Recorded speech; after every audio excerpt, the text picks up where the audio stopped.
오늘도 말씀 나누기 전에 앞뒤 좌우로 보시면서 한번 인사하시겠습니다. 저는 집사님이, 권사님이 참 좋습니다. 그렇게 한번 인사하면 좋겠습니다.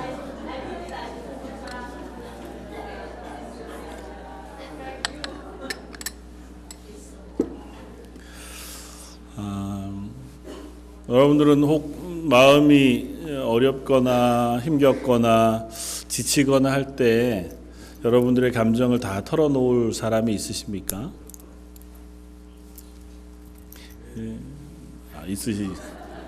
축하합니다. 특별히 여기서 살다가 보면 그런 존재가 나에게 있다고 하는 것이 얼마나 큰 위로가 되는지 모릅니다. 내 말을 들어줄 사람, 아니면 꼭 그렇지 않아도 내가 있는 감정을 굳이 과감하지 않고 이렇게 포장하지 않고 그냥 얘기해도 괜찮을 만한 사람, 뒤탈이 별로 없을 만한 사람을 하나 가지고 있는 것만 해도 우리가 참 괜찮겠다, 위로받을 만하다, 그런 생각이 들어지기도 합니다. 오늘 다윗의 시 가운데에서 다윗은 하나님이 그러하다, 그렇게 고백하는 것 같아 보여요. 물론 우리들에게도 그러하지만 저 여러분들에게 하나님이 우리의 모든 것들을 다 들어주시는 하나님, 혹은 내 투정을 들어주시는 하나님으로 경험되고 고백되고 확인되어지기를 주님의 이름으로 부탁해 드립니다. 참 중요한 것 같아요. 그런데 이게 자칫 잘못하면 너무 원론적인 얘기가 되고 맙니다. 하나님 그런 분이 분명하죠. 그리고 그 하나님 앞에서는 우리의 어떤 것들도 다 토로하고 드러내고 할 수 있고, 또 하나님 그것을 위로하시는 하나님이시라고 하는 사실 우리가 압니다. 그런데도 그 하나님 앞에 우리가 다 털어놓는 것도 잘 하지 않을 뿐만 아니라 털어놓아서 위로받는 경험도 그렇게 많지 않은 것 같아 보여요. 분명히 하나님 살아계시고, 하나님은 우리의 기도를 들으시고, 그 하나님은 우리의 연약한 부분들을 어떤 식으로 드러낸다 할지라도 다 아시고 또 그것을 이해하시는 분이세요. 하나님은 우리가 어리석게 얘기한다고 하거나 아니면 말을 좀 어눌하게 해서 분명하게 얘기하지 못한다고 해서 말귀를 못 알아들으시거나 그러시지 않잖아요. 그러니까 우리가 명확한 하나님의 나라의 언어를 써야 되는데 한국말을 쓰거나 아니면 세상 언어를 쓰거나 영어를 쓰거나 한다고 해서 하나님 중간에 누구 통역이 필요하거나 아니면 설명해 줄 누군가가 필요로 하시는 분은 아니시잖아요. 하나님은 분명히 우리가 아무 말 안 해도, 한숨만 쉬어도, 울음만 울어도, 소리를 빽빽 지르기만 해도 내 마음이 어떤 분이신지 분명히 안다고 하는 사실 우리가 믿습니다. 그런데도 불구하고 왜 우리는 그 하나님 앞에 후련하게 내 모든 것들을 다 드러내지도 못하고, 또 그렇게 하나님 앞에 토해놓고 드러내고 혹은 이야기하고 부탁하고 혹은 고백함으로 얻어지는 위로 혹은 격려 혹은 응답으로 인한 기쁨, 감사, 그런 것들을 다 누리지 못하고 살아가는 걸까요? 제가 요즘 철이 들어서 한국에 꽤 자주 전화하는 편입니다. 제가 워낙 전화를 잘 못하는 사람이어서요. 심지어 제가 사역을 시작하기 전에는, 심지어 이렇게 목사가 되기 전에는 전화를 많이 하면 일주일에 한 번 정도, 저한테 오는 전화도 일주일에 한 번 정도, 제가 하는 전화는 거의 없다고 봐야 되고 그런 사람이었어요. 그러니까 그거 싫어하기도 하고 무슨 필요가 있나, 얼굴 마주 보고 얘기하는 게 아닌데 그런 사람이었다가 이제 목회를 시작하고 사역을 시작하니까, 처음에 또 특별히 청년들 사역에 제가 시간을 많이 쓰고 그 관심이 있고 했었으니까요. 청년들하고는 어쨌든 의사소통을 해야 하고, 그러기 위해서 하루에도 몇 수십 번씩, 심지어 하루에 100번이라도 문자를 보내서라도 청년들하고 통화하고 그렇게 하면서 조금 훈련은 됐어요. 힘들지만 한 거죠, 그건. 근데 요즘은 한국에 있는 부모님들, 양가 부모님들에게 철이 나서 좀 전화를 합니다. 그동안은 자주 못 드렸어요. 전화 드려도 할 말이 별로 없고, 잘 계시냐 그러면 잘 계시다 그러면 끝이고, 그럼 됐다 끊어라 그러시면 이제 저는 아직 할 말이 있어도 끊어야 되고, 옛날 어른들도 그러시잖아요. 한참 얘기하고 있는데 저쪽에서 알았다 그러고 끊으시면 여기서 또 이렇게 너무 저는 그게 많아서 근데 요즘은 그래도 자꾸 합니다. 뭐 아버님이 아프신 이유이기도 하면서 또 철이 좀 난 거죠. 그래서 그렇더라도 자꾸 통화하는 게 참 필요하구나. 말이라도 한번 전하고 목소리라도 한번 듣는, 그리고 그것이 반복되니까요 할 말이 좀 더 많아지더라고요. 어떠신지 물을 것도 그냥 오래간만에 전화하면 좀 어떠세요? 그러면 끝이에요. 사실은 괜찮다 그러면 끝이고, 근데 자주 전화하면 어제는 뭐 하셨는지, 또 다음은 뭐가 있는지 알고, 또 뭘 식사하시는데 어떤 게 좋은지, 뭐 어딜 가실 건지 이런 걸 더 잘 아니까 세세하게 묻고 세세하게 얘기하게 되고 세세하게 관심 갖게 되고 하더라고요. 하나님과 우리의 사이에도 그러하겠다 싶어요. 아버님이 저를 사랑하시는 게 변하셨겠습니까? 제가 아버님을 대하는 마음의 자세가 다르지 않았을 거 아니에요? 물론 철없을 때처럼 뭐 여전히 철이 없지만, 그렇다고 해서 굉장한 변화가 있어서 제가 갑자기 되게 효자가 되거나 뭐 이러진 않았을 거 아닙니까? 하나님 앞에서 우리의 신앙도 비슷해요. 하나님은 워낙 변하시지 않는 분이시니까 하나님이 변하실 일은 없고, 우리가 하나님을 대하는 태도도 크게 다르지 않습니다. 하나님을 믿는 믿음과 그 믿음의 고백과 그리고 그것을 붙잡고 살아가는 우리 신앙생활이 별로 변하지 않아요. 그런데도 불구하고 우리는 하나님 앞에 기도하는 그 자리에 서는 것을 좀 어려워하거나, 혹은 기도의 자리에 굳이 서지 않아도 잘 그리스도인으로 살아가는 삶을 살아갑니다. 그런 이유 중에 하나는 익숙해요. 그리고 하나님 앞에서 그렇게 살아도 큰 차이가 없었어요. 그리고 하나님 앞에 내가 자주 기도하고 나아가지 않으니까 드릴 말씀도 사실은 그렇게 많지 않습니다. 전체적으로 뭉뚱그려서 이렇게 기도 한마디 해서 혹 오래간만에 이제 조금 있으면 우리 고난주간 되어질 텐데, 고난주가 특별 새벽 기도회 마음 먹고 나와서 새벽 예배 드리고 이제 기도하려고 눈을 딱 감으면 한 2분에서 5분 정도 기도하면 더 이상 기도할 내용이 잘 없어요. 국가를 위해서도 기도했고, 교회를 위해서도 기도했고, 우리 가정을 위해서도 기도했고, 내 자녀들을 위해서도 기도했는데도 불구하고 2분이면 충분해. 보통 그러시지 않나요?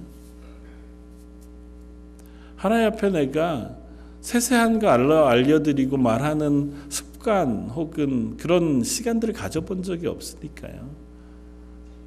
오늘 본문에 다윗은 하나님 앞에 기도하는 내용을 이 시편으로 통해서 썼습니다. 오늘 표제는 다윗의 시라고 되어져 있고 관악에 맞춘 노래 이렇게 되어져 있습니다. 그러니까 아마 찬양대의 찬양을 통해서 하나님 앞에 올려드리는 찬양 시로 쓰여진 것일 것 같고, 그 내용은 3편, 4편, 5편, 6편이 이렇게 짝으로 되어져 있는 것처럼 되어 있어요. 3편과 4편, 5편과 6편이 아침에 드리는 기도, 저녁에 드리는 기도, 아침에 드리는 기도, 저녁에 드리는 기도, 이렇게 짝으로 되어져 있고, 이 5편의 기도의 내용도 여러 대조를 통해서 하나님 앞에 기도하며 나아가는 다윗 스스로의 마음을 고백해 보여줍니다.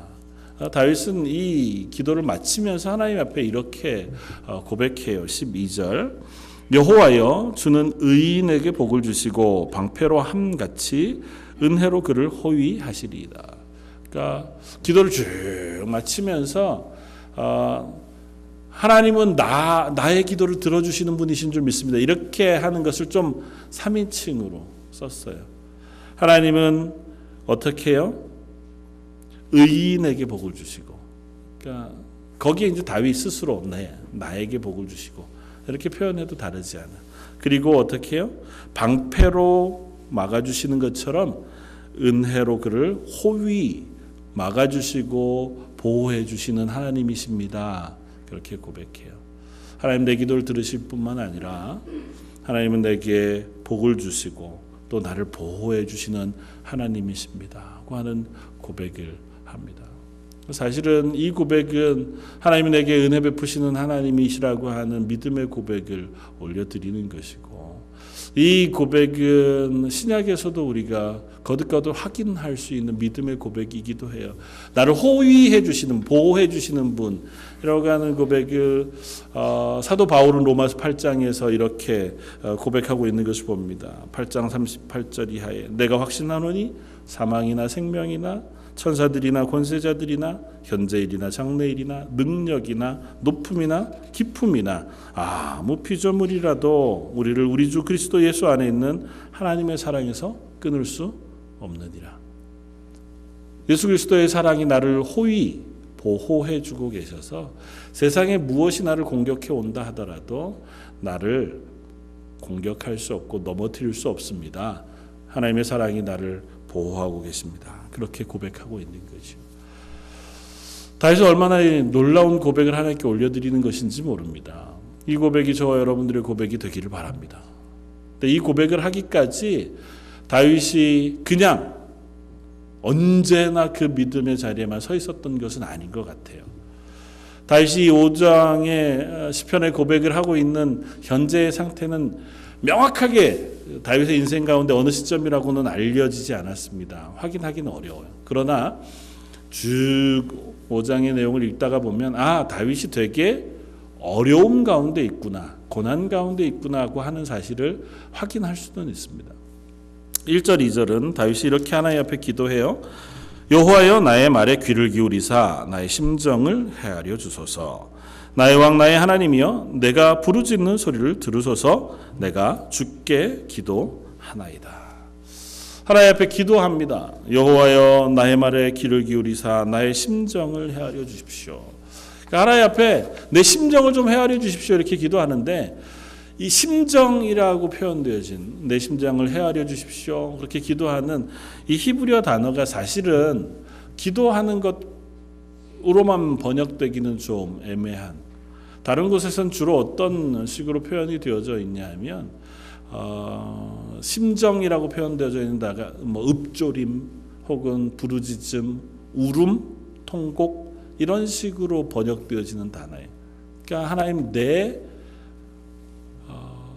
괴로워서 하나님 앞에 이렇게 내는 이 신음소리를 헤아려 주십시오. 하나님 앞에 내가 울부짖는 이 소리를 들어주십시오. 그러니까 지금 기도하고 명확한 말로 하나님 제가 오늘 이런 삶을 살았습니다. 앞으로 이런 문제가 있는데 이것을 하나님께서 해결해 주십시오. 이렇게 기도하고 있는 게 아니고요. 말로 표현할 수 없을 만큼 어쩌면 감정이 어려운 자리에 있어요. 그래서 하나님 앞에 나아가서 내가 다른 것 할 수 있는 게 없어서 하나님 앞에 무릎 꿇고 하나님 앞에 은혜를 구하면서 울고 있는 거예요. 정확히 어떤 모습인지는 알 수 없죠. 근데 우리 기도하다가 보면 그런 때가 있잖아요. 분명히 내가 하나님 앞에 하나님의 은혜를 구하고 기도하고 마음은 참 아프고 힘겹고 갈증이 생기고 갈망이 있는데 입을 열어서 기도하다가 보면 차마 기도는 나오지 않아서 그냥 눈물만 흐를 때도 있고 한숨만 나올 때도 있고 주여 이렇게 하고 나면 더 이상 말을 할 수 없어서 그냥 앉아 있을 때도 있는 그런 때가 있잖아요. 그 다윗이 지금 그런 상태에 있는 것 같아 보여요. 하나님 그런 내 기도를 들어주십시오.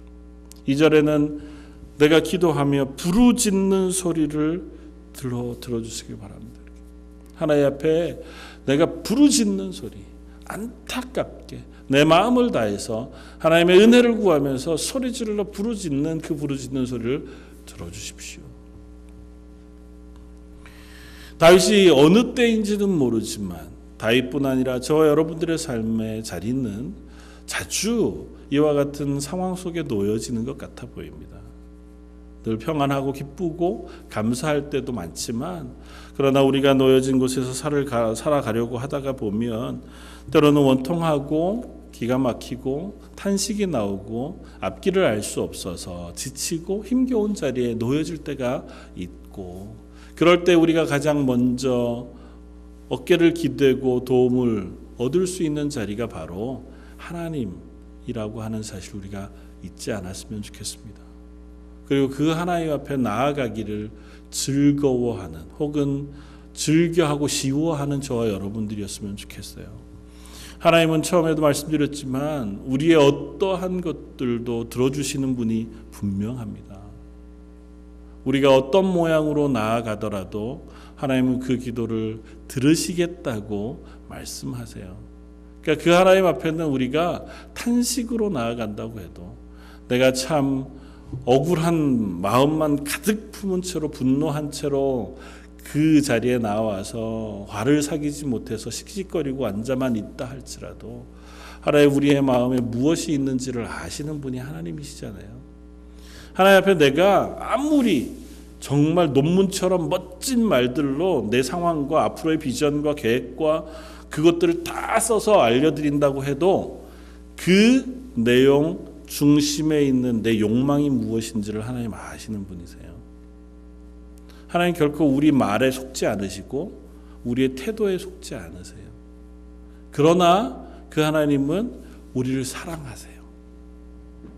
때로는 속아주시기도 하고 때로는 우리에게 맞장구 쳐주시기도 하세요. 그러나 중요한 건 그 하나님 우리 마음을 아시는 분이시라는 거예요. 그 하나님께 나아가는 것, 그 하나님 앞에 나아가서 부르짖고 신음 소리를 내고 하나님 소리를 향해 나아가는 그 시간들이 우리에게 필요하다는 것입니다. 우리가 그 시간들을 가질 때에 우리는 조금 더 많이, 조금 더 자주 그 하나님 앞에 설 수 있는 은혜를 입게 되어질 것이고, 이 다윗처럼 결국에는 그 하나님이 나를 은혜로 덮어주십니다. 그래서 나를 보호해 주십니다고 하는 믿음의 고백의 자리까지 나아갈 수 있게 되어질 줄 믿습니다. 이 다윗이 하나님 앞에 기도하면서 3절에는 좀 특별한 고백을 해요. 특별하다기보다 이 5장의 시와 기도가 가지고 있는 독특한 부분이 이것입니다. 여호와여, 아침에 주께서 나의 소리를 들으시리니 아침에 내가 주께 기도하고 바라리이다. 다윗은 다른 것 말고 6장에 보면 또 혹은 4장에 보면 저녁에 하나님 앞에 기도하겠다 그렇게 말하는데요. 그러나 이 5장에는 특별히 아침에 주께서 나의 소리를 들으시리니 아침에 내가 주께 기도하리라고 고백해. 다윗이 굳이 아침 시간에 하나님 앞에 기도하겠다고 하는 이유를 우리가 생각해 보면 좋겠다. 세계 교회 가운데 유일하게 한국 교회만 새벽 기도회라고 하는 기도회 모습을 가지고 있습니다. 그만큼 이 새벽에 아침에 첫 시간을 기도한다는 건 참 어려워요. 그럼에도 불구하고 내가 하루를 시작하는 첫 시간을 기도로 시작하는 것은 참으로 중요하고 의미롭습니다. 그것이 교회에 나와서 새벽에 기도하는 시간이든 아니면 내가 잠자리에서 일어나서 하루를 시작할 때에 하는 그 잠깐의 기도이든 그것에 관계없이 하루를 시작할 때 기도함으로 시작하는 것이 너무너무 중요합니다. 어떤 믿음의 청교도 목사님은 그렇게 고백했어요. 내가 하루를 시작할 때에 가장 첫 소리가 하나님께 올려드리는 감사의 기도였으면 좋겠다. 내가 사는 이 마을에서 가장 먼저 들려지는 말이 하나님께 올려드려지는 감사의 기도이길 원해서 자기는 남들이 일어나는 모든 시간보다 조금 더 일찍 일어나서 기도하고 싶다 그렇게 고백했더라고요. 하나님 앞에 첫 시간을 기도하는 것은 이런 의미에서 중요합니다. 우리가 살아가는 이 땅의 삶은 우리가 하나님의 사람 그리스도인으로 살아가기에 참 딱 알만, 그래서 참 좋은 환경을 제공하지 않습니다. 우리가 살아가는 환경은 어떻게든 우리가 그리스도인으로 살아가지 못하도록 도전하고 공격하고 위협하는 속에 있어요. 다윗은 그 고백을 4절에서 6절까지 이렇게 해요. 하나님이 싫어하시는 하나님 미워하시는 죄들을 열거하고 고백합니다. 주는 죄악을 기뻐하는 신이 아니시니 악이 주와 함께 머물지 못하며 오만한 자들이 주의 목전에 서지 못하리이다. 주는 모든 행악자들을 미워하시며 거짓말하는 자들을 멸망시키리이다. 여호와께서는 피 흘리기를 즐기는 자와 속이는 자를 싫어하시나이다. 하나님 이런 것들을 싫어하세요. 그런 삶으로 가득 차 있는 이 땅을 하나님 즐거워하시지 않으세요. 그리고 심지어는 그 땅을 하나님께서 심판하실 거예요. 하나님 그들을 미워하시고 그 죄를 몰수히 멸망시키실 거예요. 그리고 우리는 그 가운데서 살아요. 내가 일어나서 하루를 시작하는 그 하루가 하나님의 은혜 가운데 하나님과 동행하면서 평안을 누리고 기뻐할 수만 있는 삶의 조건이 아니라고요. 다시 고백한 것처럼 하나님 내 입술에 파수꾼을 세워주십시오. 그렇게 기도해야 할 만큼 우리가 살아가는 그 삶의 시간들 속에는 우리가 입술로 범죄할 만한 숱한 환경들을 만납니다. 사단은 우는 사자와 같이 우리를 넘어뜨리기 위해서 혈안이 되어서 때로는 우리로 하여금 분노하게 하고 우리의 발을 넘어뜨리게 하고 우리로 하여금 믿음의 고백을 버리게 합니다. 또 심지어 우리를 유혹하고 우리에게 때로는 너무 좋은 것들을 많이 줘서 우리로 하여금 그 쾌락과 즐거움을 빠져서 하나님을 멀리하는 삶을 살아갈 수 있도록 우리를 얼마든지 유혹해요. 하루를 시작했던 그 시간에서 저녁에 잠자리에 들 때까지 우리가 하루를 되짚어 보면 우리가 얼마나 쉽게 우리를 넘어뜨리려고 하는 세상 가운데 그저 아무렇지도 않게 평안하게 살았는지 모릅니다. 아주 적극적으로 우리를 도전해 올 때도 있죠. 우리가 감당할 수 없을 시험도 주기도 하고 우리를 넘어뜨려서 감정이 상하게 하기도 하고 아주 억울하게 우리를 시기하거나 혹은 공격해 와서 분노가 막 치밀어 오를 만한 상황을 만들어 놓기도 합니다. 가끔은 은근하게 은밀하게 우리의 입술로 범죄하게 하기도 하고 스스로 속이게 하기도 하고 이 세상 가운데 즐겁고 선하고 바른 길로 가지 않는 그와 같은 길을 유혹해 오기도 하는 것을 봅니다. 그런 하루를 우리가 살아가야 하기에 아침을 시작할 때 하나님 앞에 기도하며 하루를 시작하는 것은 참으로 중요하다. 앞에서 고백한 것처럼 하나님은 은혜로 나를 덮으시고 나를 호위해 주신다고 고백한 그 하나님의 보호하심을 얻기 위해서 하루의 시작을 기도함으로 나는 시작합니다. 이 다윗은 하나님 앞에 그렇게 고백하고 있는 줄 압니다. 사랑하는 성도 여러분, 저 여러분들이 하루의 시작을 기도함으로 시작할 수 있는 하나님의 사람들이 되시기를 바랍니다. 그 자리가 어디였던 가정에서 분주하게 자녀들을 위하여 음식을 준비해야 할 그 아침이든 아니면 오늘도 일하기 위하여 직장을 나가기 위해서 내가 하루를 시작해야 할 그 자리이든 어느 곳에서든 하루를 시작하던 그 첫 시간 짧게라도 하나님 내가 오늘 하루 하나님과 동행하게 해 주십시오. 하나님께서 나를 덮어주셔서 내가 실패하지 않고 범죄하지 않고 분노하지 않고 실수하지 않고 하루를 살아가게 해 주십시오. 저희들의 기도를 외면치 않으실 하나님이신 줄 믿습니다. 하루하루를 기도함으로 시작해 기도함으로 마무리할 때 저희들이 그 하나님 앞에서 승리하면서 살아갈 수 있는 하루의 삶을 살아가게 되어줄 줄 믿습니다. 다윗은 적어도 그의 삶이 하나님 앞에서 하나님의 보호하심 앞에 있는 것을 확인하기를 원했고 또 그것을 기대했고 그것을 위하여 기도했습니다. 우리가 기도하지 않는 것은 아마도 하나님과의 관계가 그만큼 친밀하지 않기 때문이겠다 생각이 돼요. 하나님이 내 기도를 들으시는 분이신 줄 알고 하나님이 천지를 창조하셨다고 우리는 믿음의 고백을 해요. 내가 다 믿느냐? 아니 그걸 온전히 꽉 붙잡느냐? 아니면 느슨하게 그럴 수도 있겠다. 하나님 살아계시면 나한테도 좋은 분일 수 있겠다. 정도든 어쨌든 상관없이 그 하나님에게 기도하지 못하는 이유는 그 하나님의 내 마음을 다 터놓고 토로하지 못하는 이유는 그분이 나한테 그만큼 가깝지 않기 때문 아닐까요? 그분이 내게 친밀하고 가까우면 가까울수록 수시로 그분에게 이야기하고 그분께 고백하고 도움을 구하고 은혜를 구하는 자리에 서리라고 믿습니다. 지나쳐도 될 만한 것 중에 하나가 하나님 앞에 기도하는 것이라고 믿습니다. 하나님 우리에게 기도하는 시간의 양에 따라서 우리에게 응답하시는 것을 조절하시는 분은 아니세요. 그러나 분명한 것은 우리가 그 하나님에게 친밀히 다가가기 위해서 우리의 마음을 털어놓는 시간을 우리가 가지면 가질수록 하나님을 알게 되어질 것이라는 것입니다. 오늘 다윗은 기도하면서 하나님 앞에 그렇게 고백해요. 3절에 여호와여 아침에 주께서 나의 소리를 들으시리니 아침에 내가 주께 기도하고 바라리이다. 아침에 내가 주께 기도하고 바라리이다.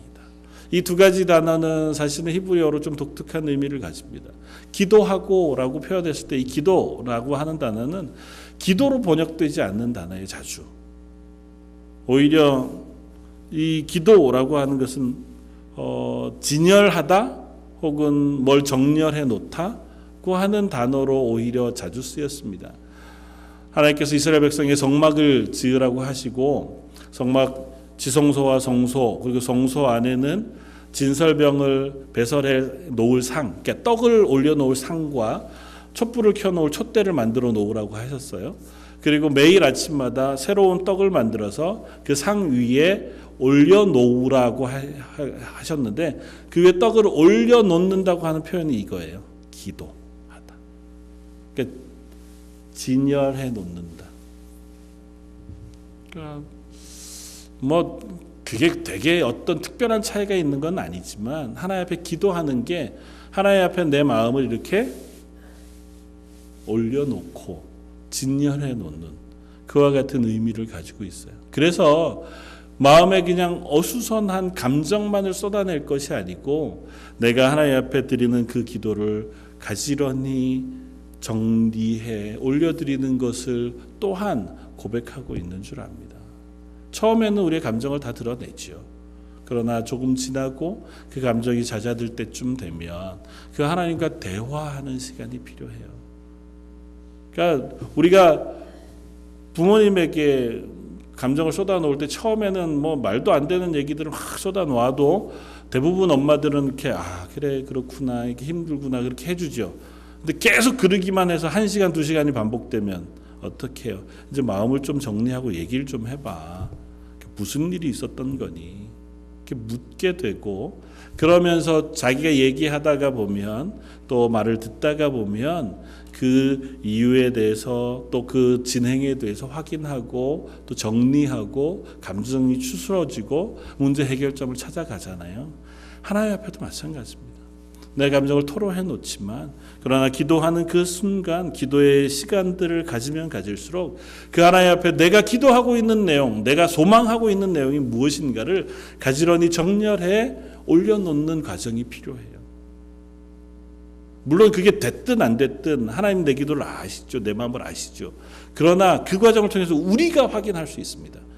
내가 소망하고 있는 게 뭔가 내가 분노하고 있는 지점이 뭔가 내가 절망하고 있는 지점이 뭔가 내가 걱정하고 두려워하고 있는 게 무엇인가가 기도하는 과정 속에 우리에게 확인되어져 가기도 합니다. 그리고 그렇게 되면 될수록 우리가 하나님 앞에 기도할 때 하나님의 은혜를 구하는 부분들을 통해서 우리가 하나님 앞에 마음을 정리하고 확인하게 되어져요. 내가 모든 것을 다 요구한다고 하나님이 내 요구를 다 들어주시지도 않잖아요. 그 이유는 하나예요. 내 요구가 어리석거나 혹은 내게 유익하지 않은 요구들이 있기 때문이거든요. 하나님은 내게 유익하고 선한 것이 더 무엇인지를 잘 아시는 분이세요. 그런데 그거를 하나님의 마음과 우리의 마음이 서로 만나기 위해서는 내 마음을 하나님 앞에 털어놓고 그것들을 정리해가고 확인해가는 시간들이 필요해요. 그래야 나 스스로도 하나님의 말씀으로 정리되고 또 그것으로 인하여 이해되고 확인되어져 가거든요. 그래서 오늘 본문의 3절에 아까 기도하고 부르짖나이다고 하는 그 부르짖는다고 하는 표현은 그런 의미를 포함해요. 부르짖는다고 하는 표현은 어떤 것이냐 하면 하나님 바라리이다 기도하고 바라리이다고 하는 이 바라리이다고 하는 표현은 뭐냐면 내가 기도하고 그것이 어떻게 되는지를 바라보겠다는 거예요. 기다리겠다는 겁니다. 그걸 내가 시간을 두고 어떻게 되어지는지를 확인하겠습니다고 하는 표현이에요. 근데 그건 소망을 품고 하는 것입니다. 스팔전 목사님은 이 표현을 이렇게 이해했더라고요. 사람이 하나님을 향하여 기도하는 것은 마치 화를 쏘는 것과 같다. 멀리 있는 관역을 향해서 활을 쏘고 나서 쏘자마자 뒤돌아서는 사람은 없다. 활을 쏘고 나서는 그 활이 관역에 정확하게 맞는가를 보고 그것을 바라보고 서 있는 것처럼 우리가 하나님을 향하여 기도하는 것도 그와 같아야 한다. 하나님을 향하여 기도하고 나서 그 기도의 내용에 응답하시는 하나님의 응답을 바라보고 기다리는 과정이 필요하다. 그리고 그것은 묵상을 통해서 이루어진다고 표현해요. 기도하는 게 이루어지는 것을 바라보는 게 왜 묵상하는 것과 연결이 될까요? 묵상은 보통은 하나님의 말씀을 생각하고 내 마음속에 이게 무슨 뜻이구나. 그럼 내가 그 말씀이 이끌어가는 자리가 이런 것이구나를 확인하는 시간들이잖아요. 근데 기도하고 응답되기를 바라보는 건 내가 기도한 내용이 응답되는지 안 되는지만 확인하면 되잖아요. 기도 노트를 쭉 쓰고 몇 월 며칠 기도 제목 하나님 이거 저거 해놓고 몇 월 며칠 응답 이렇게 쓰면 되는데 그게 묵상하고 어떤 의미에서 연결고리가 있을까요?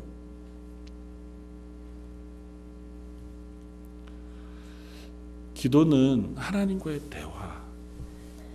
그래서 내가 기도해서 하나님 앞에 아뢰면 그 이후에는 그 기도의 내용을 우리가 점검하고 확인하고 응답까지 기다리는 시간 속에서 그것이 과연 하나님의 뜻과 합한가를 확인하는 시간들이 필요하다는 것입니다.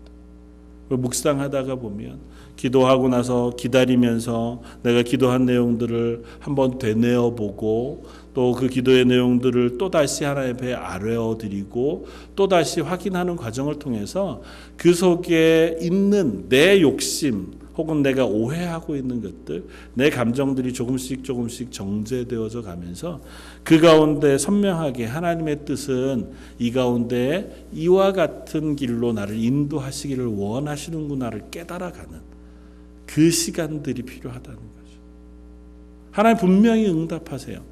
하나님 우리의 기도에 응답하시지 않는 기도는 없습니다. 다만 우리가 그것을 하나님이 응답하신다고 다 확인하지 못하는 이유 중에 하나는 내 뜻대로 되지 않은 것들 때문에 그래요. 나는 분명히 내가 하나님한테 요구한 건 이거예요. 그리고 하나님 앞에 기도한 내용은 이거고 내 뜻은 이거예요. 근데 이대로 딱 되면 하나님이 응답하셨다고 믿지만 이게 안 됐어. 특별히 눈에 보이는 결과들 있잖아요. 그것들을 하나님 앞에 기도하고 하나님 그걸 딱 들어주시면 뭐 시한까지 정해주셔서 올해가 가기 전에 이 사업이 이렇게 했는데 올해가 가기 전에 이 사업이 잘 되면 너무 명확하잖아요. 그런데 이게 안 돼. 그러면 하나님 내 기도를 안 들으셨구나. 이렇게만 끝이 나는데 우리가 그것을 통해서 우리가 기도하는 가운데 그 속에 있는 내 마음과 하나님이 그 가운데서 우리를 가르치실 것들을 기도하는 가운데 묵상하다가 보면 하나님이 그 속에서 더 선한 길이 무엇인지 그것을 통해서 우리를 어떻게 더 바른 길로 인도해 가시는지를 발견할 수 있다. 이스라엘 백성이 40년을 광야 생활을 했습니다. 40년을 광야 생활을 하는 동안 그들은 늘 괴로웠어요. 힘들었고 지쳤습니다.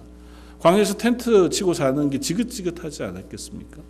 그럼에도 불구하고 그들에게는 그 시간들이 필요했습니다. 그 시간을 지나면서 결국 그들이 도달한 자리는 하나님의 말씀에 순종하는 자리였고 그럴 때에 하나님이 부으시는 은혜와 복이 무엇인지를 경험하는 자리였어요.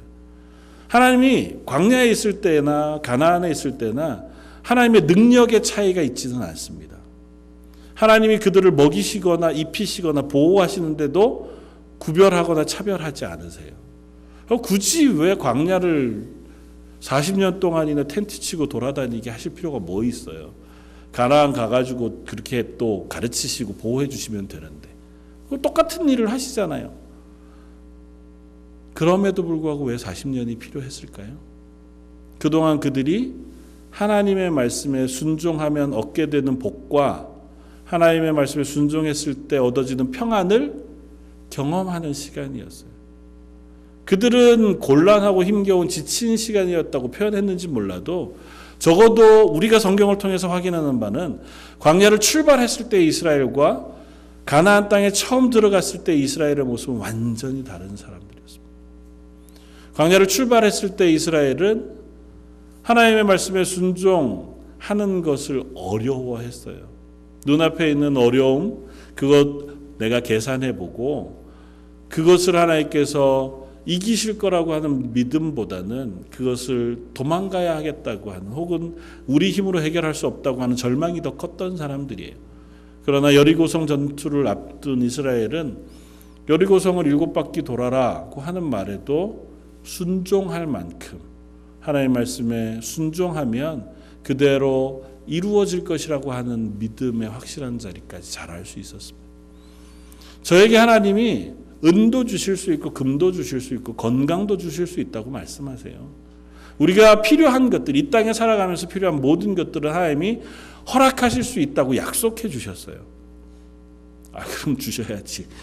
근데 뭐 약속만 하시고 하실 수 있는 줄은 알지만 안 주면 뭐 나한테 아무 소용이 없지 않아요. 그렇죠. 그러나 하나님이 우리로 하여금 그 길을 걷게 하시면서 우리로 하여금 확인하기를 원하시는 자리가 있어요. 하나님을 신뢰하는 자리, 하나님이 나에게 허락하신 구원과 생명을 기뻐하는 자리, 그 하나님이 나의 삶에 영향을 미치시고 책임져 주시는 하나님이시라는 사실을 우리가 고백하는 자리까지 우리가 자라가기를 원하세요. 사랑하는 성도 여러분, 우리가 기도하면서 그 기도의 내용을 묵상하면서 그리고 그 기도의 내용이 어떻게 응답되는지를 소망하며 기다리면서 하나님이 내 삶 가운데 개입하고 계시고 하나님이 내 삶을 주관하고 계시다는 사실을 깨달아 알 수 있는 저와 여러분들이었으면 좋겠습니다.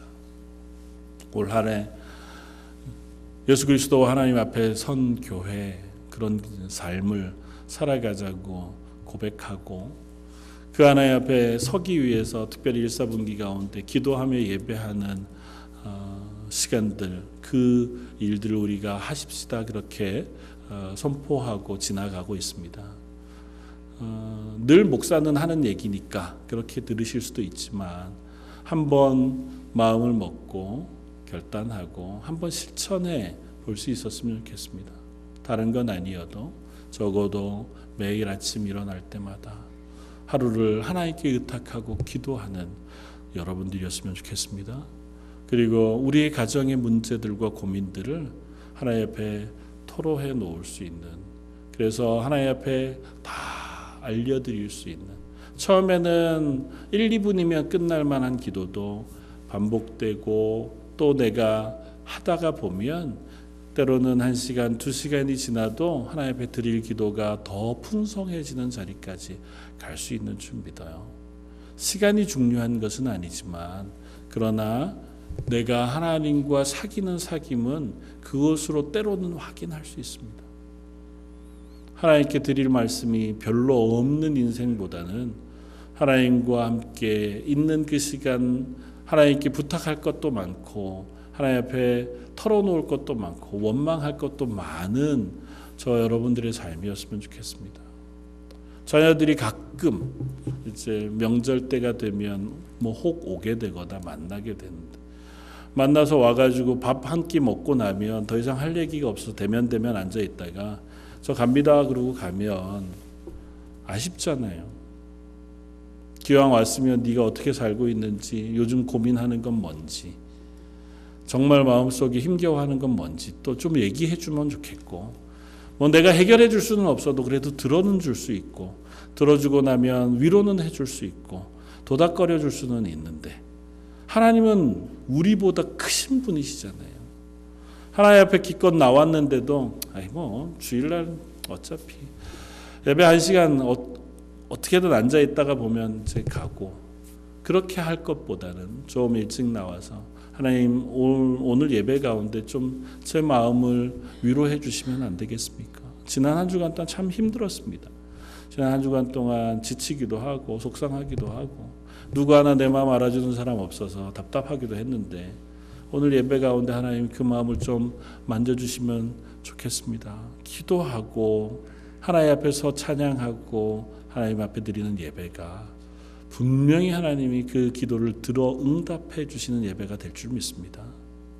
여러분들이 아침을 일어나서 우리 가정에 가지고 있는 숱한 기도의 제목들 있잖아요. 이곳에서 살기 위해서, 우리 자녀들을 양육하기 위해서, 혹은 믿음을 지키면서 살아가기 위해서 우리가 어찌할 수 없는 문제들이 얼마나 많은지 몰라요. 내가 다 해결해 줄 수 있는 건 정말 100분의 1도 안 되잖아요. 그거 하소연할 수 있는 하나님이 계시다는 것이 얼마나 크고 놀라운 일인지요. 그 하나님 앞에 우리가 부르짖고 기도하면 하나님 그 기도를 들어주실 줄 믿습니다. 그 하나님 앞에 설 수 있는 저와 여러분들 되시기를 주님의 이름으로 축원을 드립니다. 같이 한번 기도하겠습니다. 부르짖는 우리의 소리를 들으시고 우리에게 세밀하게 응답하셔서 우리의 마음을 위로하시고 또 우리로 하여금 하나님의 뜻을 깨달아서 우리의 걸음을 고치고 우리의 삶의 자리를 또한 변화시키시는 하나님께 감사와 찬양을 드립니다. 저희 런던 제일장로교에 속한 성도들, 믿음의 크기가 다 다르고 믿음의 연륜들이 다 다르지만 그러나 그 하루를 시작함에 있어 하나님의 은혜를 구하는 자리에 서기를 원하고 그 하나님의 도우심을 구할 때에 하나님께서 우리 온 성도들의 심령 속에 그 하루 가운데 그 일주일 가운데 하나님의 살아계심을 증명해 드러내 보여주시고 선포하여 그들에게 기쁨으로 감격으로 함께하여 주옵소서. 그 은혜를 또한 사모하옵고 모든 말씀 예수님 이름으로 기도드립니다. 아멘. 찬송가 300